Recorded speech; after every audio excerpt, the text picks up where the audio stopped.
Thanksgiving at my parents' house was never really about gratitude. It was about presentation. Who was doing well?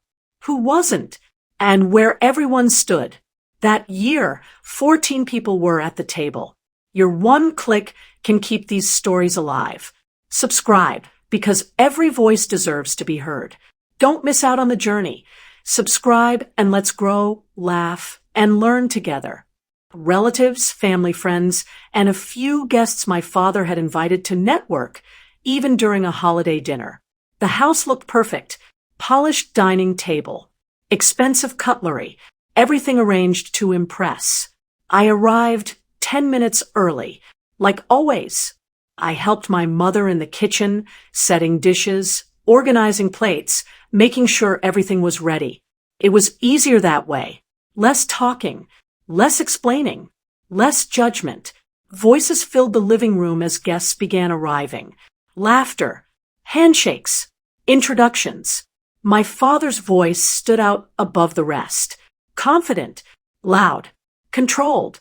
I stayed in the kitchen until my mother said, "Go sit, dinner's ready." I wiped my hands and walked into the dining room. Everyone was already seated. My father looked up. "Oh, good," he said. Then he turned to the guests. "And this is my daughter." A polite pause. Before I could say anything, he added with a small smile, "She helps out around the house." A few people chuckled softly. One of the guests raised an eyebrow. "Oh, full-time?" My father shrugged. "Something like that." My brother smirked from across the table. "Yeah, she's basically the maid here." Laughter. Light. Casual. Like it was harmless. But it wasn't. I stood there for a second, then pulled out my chair and sat down calmly. No reaction. No correction. Because I had learned something a long time ago. If you explain yourself to people who already decided who you are, you lose either way. Dinner started. Plates passed around. Conversations picked up. My father quickly shifted focus to my brother. "Tell them about your new position," he said proudly. My brother leaned back.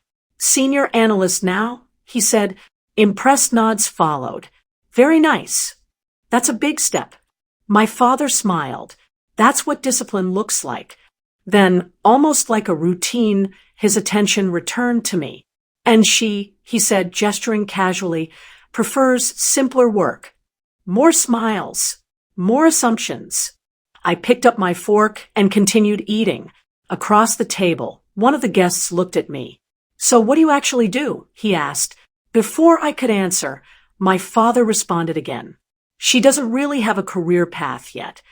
My brother added, "She tries things here and there."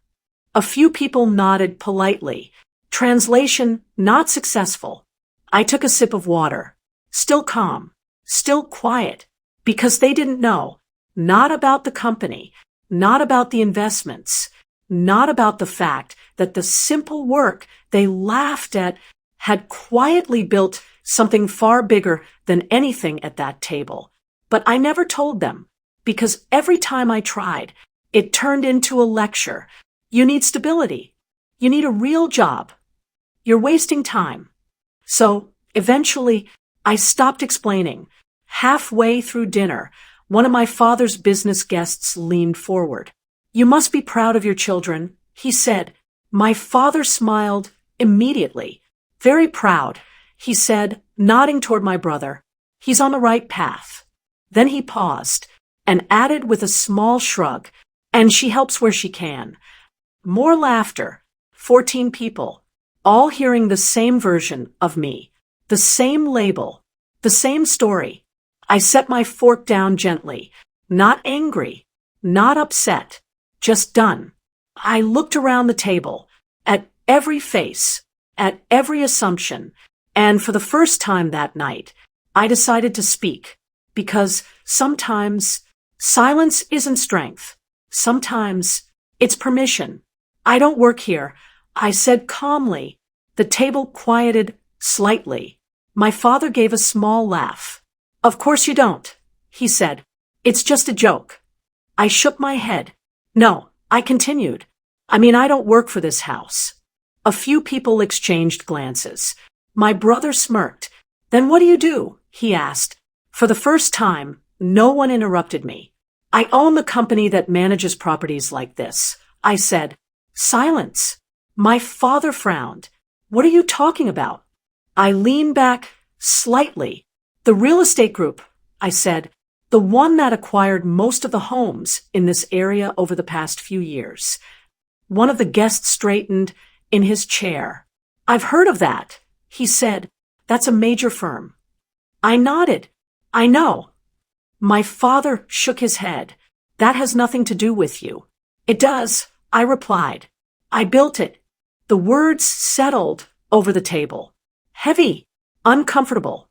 My brother laughed nervously. Come on. I reached into my bag and placed my phone on the table, opened an email, turned the screen toward them. The company header, my name, title, founder and principal owner. One of the guests leaned closer. That's real, he said quietly. Another guest looked at my father. Your daughter owns that company? My father didn't answer because he couldn't. My mother sat still, eyes moving between me and the screen. All those years, she whispered. I nodded slightly. Yes. The room had changed. No more laughter. No more assumptions. Just silence. 14 people, now seeing a completely different version of me. My father finally spoke. Why didn't you say anything? I met his eyes. I tried. No one argued with that, because they remembered the interruptions, the dismissals, the way every explanation had been cut short. My brother leaned back slowly. So all this time, I finished the sentence for him. I wasn't the maid. Silence again, because the truth was simple. The person they had reduced to help was the one who owned far more than they ever realized. No one touched their food anymore.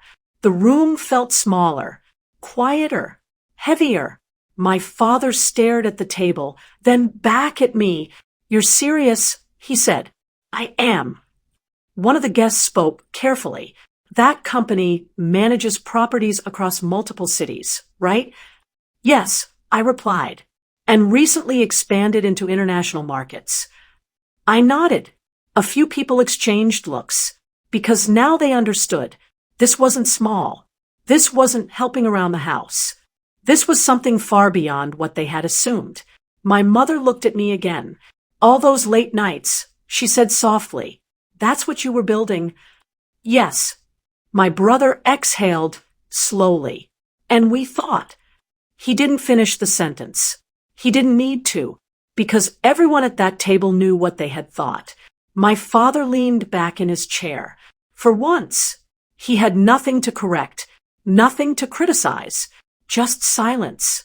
14 people, all realizing at the same time they had been completely wrong. My father finally looked up. I was wrong, he said quietly. I nodded, not out of victory, just truth.